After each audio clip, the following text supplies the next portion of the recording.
Nice going. Well, that's terrific. Thank you. You can see we were in uniform. Mark was terrific. He's our Senior Vice President of Retail. We have uniforms. We can see where we have. So are you responsible for the matching green jackets? I mean, it's quite a fashion statement. Guilty. Okay, good. And good. we have green shirts, and we just have a good time.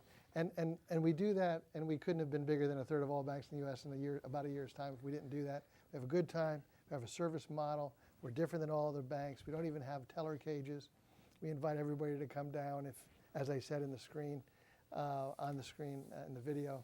It's a different bank, and we focus on you, and that's what's exciting about this. Well, I know you're doing well, and while you were on your way over here, we had one of your folks stop over and talk to your wife, Julie, and Julie gave us something, and I want to share it.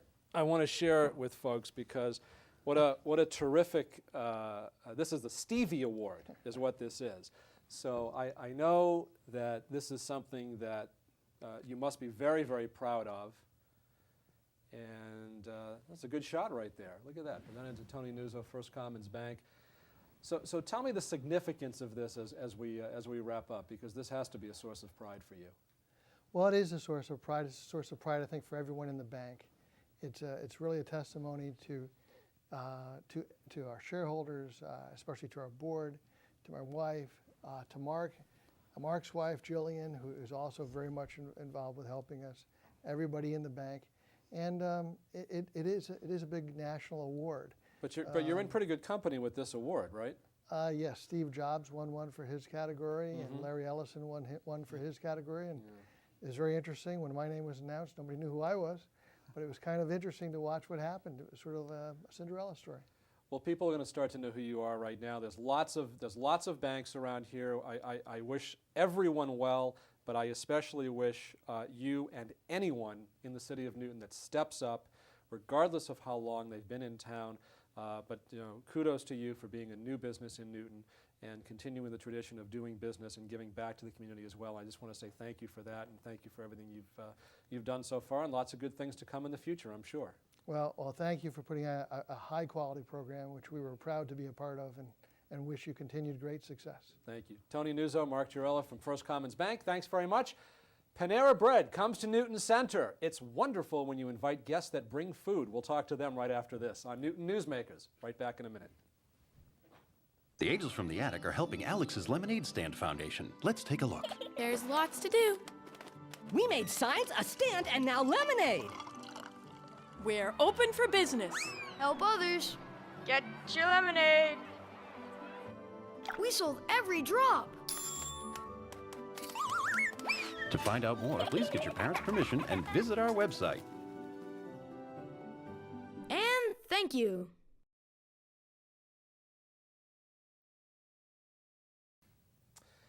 All right, we are back. I love it when people bring food, when people show up from, especially Panera Bread. There's been a lot of changes in Newton Center.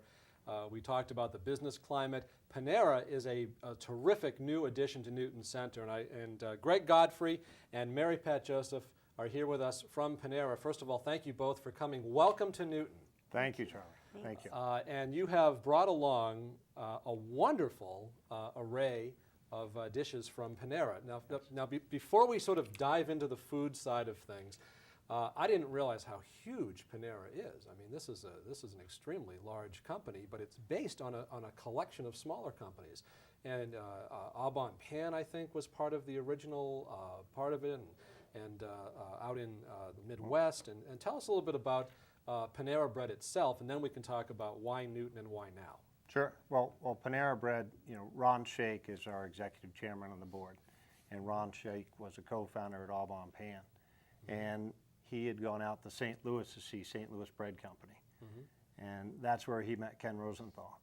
And at the time they had 18 bakery cafes, and he really liked the concept that they had, and Ken was looking to expand the concept further from where he had it, and knew Ron had been successful at Au Bon Pain.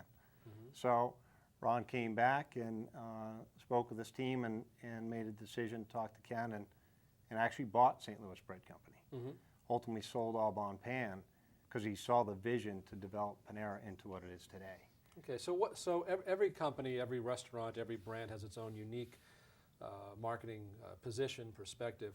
What makes Panera Bread different? Because one of the discussions I know, it's not always easy to start a new business in the city of Newton. I am very much aware of that. Hopefully we can smooth things out in the future. But one of the discussions was that it's not really a fast food restaurant. And I wanted to give you a chance to kind of explain briefly, so we can get to the food and talk a little bit about what people will actually be coming to Panera for. But how is it not fast food? What is the unique position of Panera? Well, I appreciate you giving us the opportunity to talk about that. You know, one of the things that's very different is we bake fresh on site every single night. So at night, the bakers come in at 10 o'clock at night. They bake the product all day, all night long, until 6 o'clock in the morning, until we come in. And we open up the bakery cafes. And the dough gets brought here from our FDF, which is a fresh dough facility in Franklin, Massachusetts. Right? So that's one of the things that's different about us. The other thing is the quality of our products that we have. Served on china, as you can see, right here, which I know we're going to get to it. Right? Well, we got a great shot here. I mean, yeah. I mean, you can see the products that we have. So it's served on china with real silverware. The quality of our product, antibiotic-free chicken, just natural quality products that is healthy. Right? Panera is a healthy concept. Okay. Do you want to, Mary Pat? Do you want to just sort of point Jump to a few in and things talk to some food. and Yeah, let's one of the look at things it. that It looks wonderful. Yeah, really delicious. We brought a couple of things from our Celebration 4. We change our menu items 5 times a year. And right now we're featuring up on the front the signature mac and cheese, which took 3 years to develop the recipe. So it's really fabulous. It's nice and creamy. Did you test this with kids, by the way? Absolutely. And the mac and cheese, it is kind of a comfort food for adults, but it's an everyday staple for children. So it's one of the most popular things on our kids' menu too. But it's a blend of 3 different cheddars, white cheddar cheeses. So it really is fabulous and nice, creamy texture. And then it's teamed up with the bacon turkey bravo, which is one of our most popular sandwiches. And of course it has the bacon and the turkey on it, but it's got smoked Gouda cheese on it. And then my personal favorite is the bread. The bread is a tomato basil bread, and it's very, very soft. Now that's on the sandwich over here, right? right? But it also has a really nice crunchy crust. And we add a little bit of cinnamon on top of the crust. And so all it of that makes is it baked overnight fresh. in each Panera Bread facility, Every wherever day. it may be. That's correct. So it's not, It's not so, bussed in. none of it's frozen and No. comes over from That's right. someplace. No, all our breads are Talk fresh. about the soup for a second, because I know that's a big seller. Yes. I've actually been a customer at your store, at your cafe in Needham, across from Staples, right over the line. Didn't make it quite into Newton yet, so this will be nice. And I know that soup is really a big seller for you. So what are we looking at here? Right, that's our creamy tomato soup that we just brought back for the fall season. And it's got our Asiago croutons on top, which we bake fresh every day in the cafe again. And then obviously it's teamed up with one of our French baguettes there that we bake fresh every hour in each bakery cafe. So and moving on to the salad here. And that's one of my personal favorites. I love it. It's the Fuji apple chicken salad. And it's got obviously the antibiotic-free chicken. And then it's got the gorgonzola cheese. It's full of flavor. It's got the onions, tomatoes, a little bit of romaine and spring greens. And then it's got the apple chips on top and some pecans. Okay. And we have bagels. Imagine bagels in Newton. Yeah. But there are some unusual varieties here, it looks like. Yeah.